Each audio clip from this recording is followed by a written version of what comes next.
สบายดีเนาะมื้อนี้ข้าพเจ้าจะมาแนะนำวิธีการสร้างเพจใน Facebook เนาะถ้ามีแต่เราเข้าไปใน Facebook เนาะสร้างเพจใน Facebook ในโทรศัพท์เข้าไป Facebook แล้วเข้าไปคลิกเลื่อนใส่บน3ขีดนี่เนาะ3ขีดแล้วเราเลื่อนหาบนเพจเลื่อนหาเพจเนาะเป็นภาษาอังกฤษเนาะมันมีถุงคลิกเข้าไปหลังจากนั้นมันจะมี create เห็นบ่ create บวก create นี่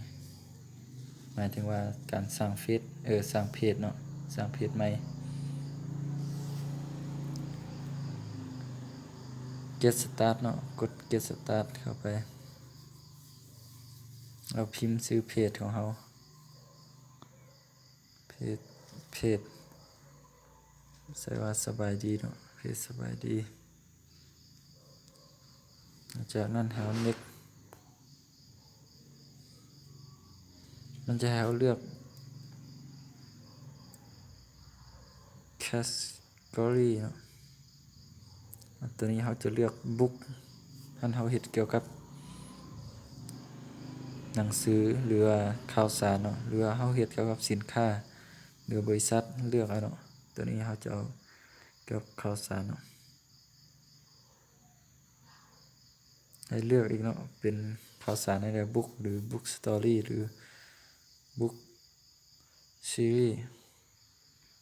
เอา book เนาะ next เลยเนาะกดปุ่ม next เข้าไปถ้าจังหน่อยหลังจากนั้นมันให้แอดเว็บไซต์เนาะบ่มีเว็บไซต์เรากด skip ไปหรือ next ก็ได้เนาะ next ไปเลยหลังจากนั้นมันให้แอดโปรไฟล์เนาะเราลองคลิกมันเนาะมันจะให้แอดโปรไฟล์เรามีรูปเราใส่บ่ข้าพเจ้าบ่ใส่เนาะข้าพเจ้าบ่ใส่ next ไปเนาะ next ไปเนาะ visit page เลยเนาะ visit page แสดงว่าเอาสร้างเพจเรียบร้อยเนาะเพจของเขาก่อนเรียบร้อยแล้วการสร้างเพจก็เท่านี้เนาะจากนั้นเขาก็มาโพสต์เนาะกดบน create post เนี่ยเอามาเลือก